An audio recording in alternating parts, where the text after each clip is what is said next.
The Eastern Front was the conflict at the heart of the First World War. A struggle which devastated the lives of Eastern Europe's peoples as old scores were settled, new hatreds forged. A harbinger of the Second World War. There has never been such a war as this, waged with such bestial fury. This was a racial war between Teuton and Slav, between the Germans and Austro-Hungarians on one side, and Russia and her Slav ally Serbia on the other. Caught between the clashing giants were Poles, Ukrainians, Lithuanians, Croatians, Jews. Without statehood or voice, with no means of defense. It was also a war of alliances stretched to breaking point. Germany, hands full on the Western Front, looked to Austria-Hungary to bear the brunt of a Russian attack. But Austria-Hungary's empire was crumbling and weak. Theirs was a partnership with different agendas, many enemies. Germany's eastern flank bordered directly onto Russia, down what is now Poland.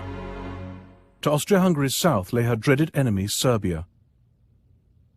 Around them, a ring of neutrals, as yet undecided which side to join.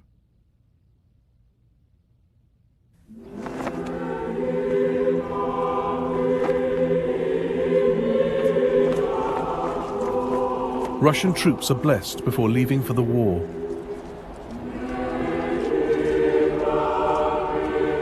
One officer presented his men with an historic opportunity.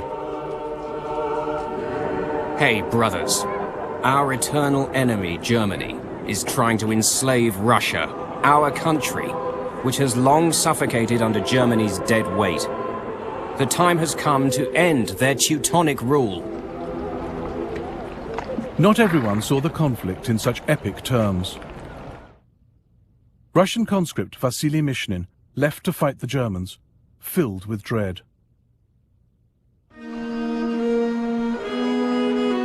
A shiver ran through my whole body. The third whistle.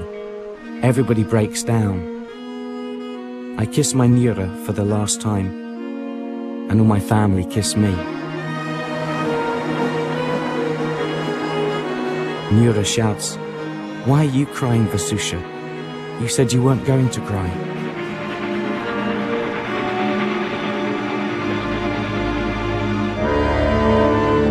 The challenge to this war on the backward side of Europe was logistics.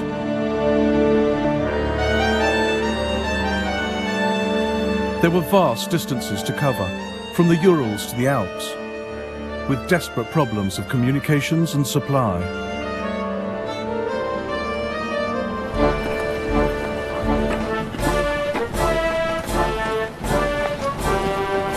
On the 17th of August 1914, the Russian First Army seized the initiative and invaded Germany.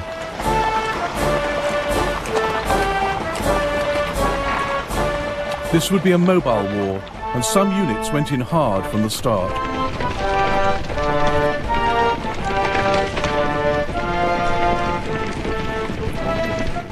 Russian cavalry officer Vladimir Litauer had already crossed the border, scouting ahead.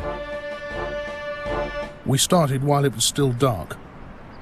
Around 7 o'clock in the morning, our squadron reached the objective for the day, a large German farm.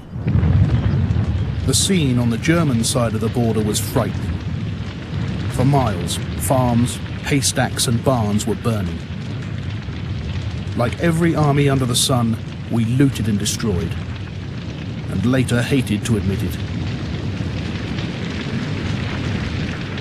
The scope for atrocity was greatest where places suddenly changed hands, where soldiers lived off the land, where you weren't sure who the enemy was.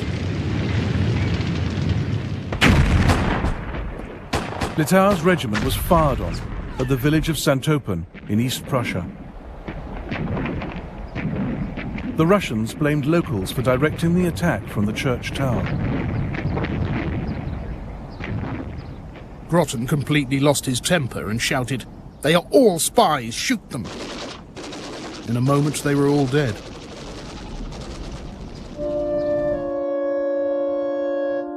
Horror stories spread, as 12-year-old German Peter Kur recorded in her diary. Whole columns of East Prussian refugees came through our town. Many are crying. There are mothers with tiny children. They say Russians tie German women who stay behind to trees, set up wooden crosses in front of them, and nail their little children to them. When the kiddies have died before their mothers' eyes, the Russians mutilate the women and kill them.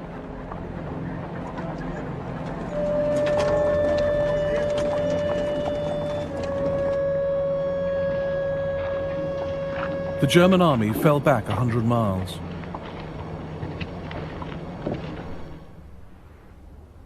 Two men took over Germany's defense in the east. General Paul von Hindenburg, brought out of retirement, and General Erich Ludendorff, poached from the offensive in the west. They would in time become more powerful than the Kaiser.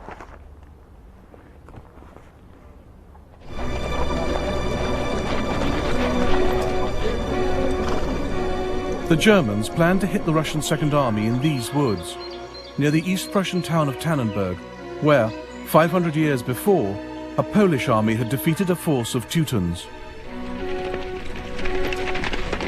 The stakes were high, Germany fighting to defend her native soil.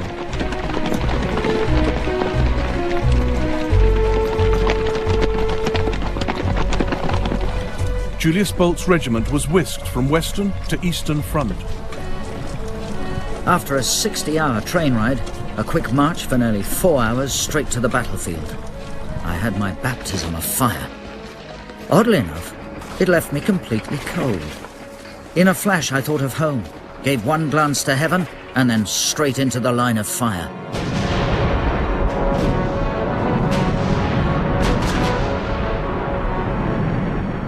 When the injured scream, your heart clams up.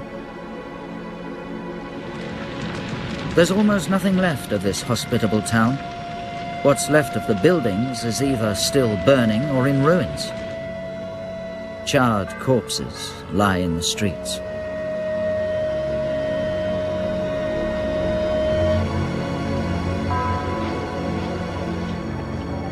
Tannenberg stopped the Russians in their tracks and made up for the lack of German victory in the west. Hindenburg and Ludendorff were seen as saviors of the nation, as schoolgirl Pieter wrote. Paul von Hindenburg is mighty big and strong. He has a square head with a moustache and many wrinkles in his face. The people here in the East worship him. Germany needed heroes. The battle entered pan-German mythology. Payback for the Russian invasion, final revenge for that ancient defeat. This massive monument was completed in 1927, a rallying symbol for Germany's ambitious right.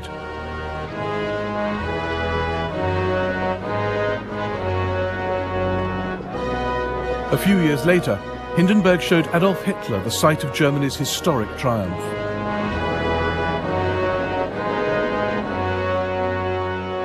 Today, the monument lies in ruins, blown up by the Russians after the Second World War. Last blow in the saga of Slav-Teuton clashes at Tannenberg.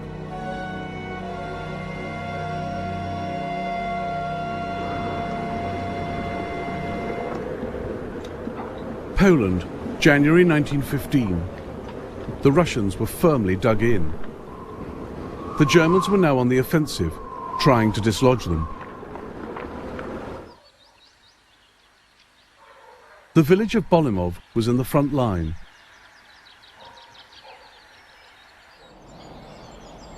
The Germans turned to technology to give them the edge over the Russians. Bolimov would be the testbed for an experimental weapon. Francis Smolenski, a civilian, raised the alarm. I got up, went outside, and then I saw this something which looked like smoke. I ran back home, shouting, "Fire!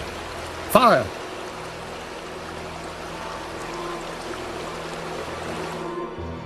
Behind the Russian lines, General Basil Gurko got snippets of information that didn't add up.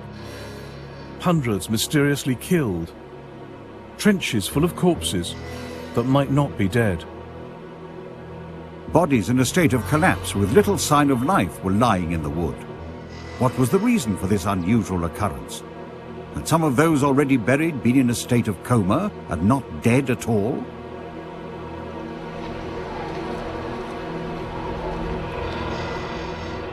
From this church tower, German observers watched the first major use of chemical warfare ever.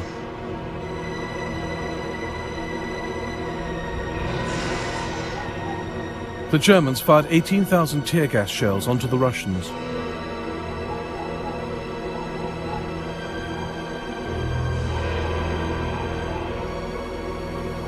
The conventional wisdom is that the wind was blowing the wrong way, and it was too cold for the gas to work.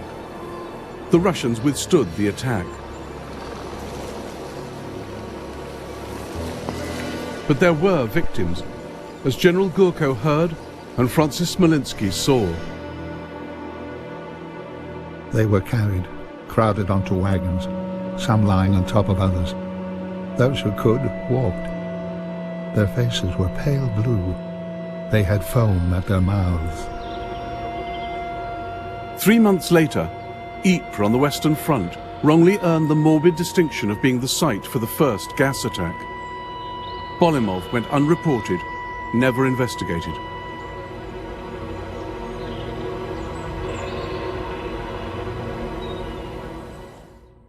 Meanwhile, Germany's main ally, Austria-Hungary, was fighting for survival. The Russians had invaded and were now besieging the fortress city of Przemysl.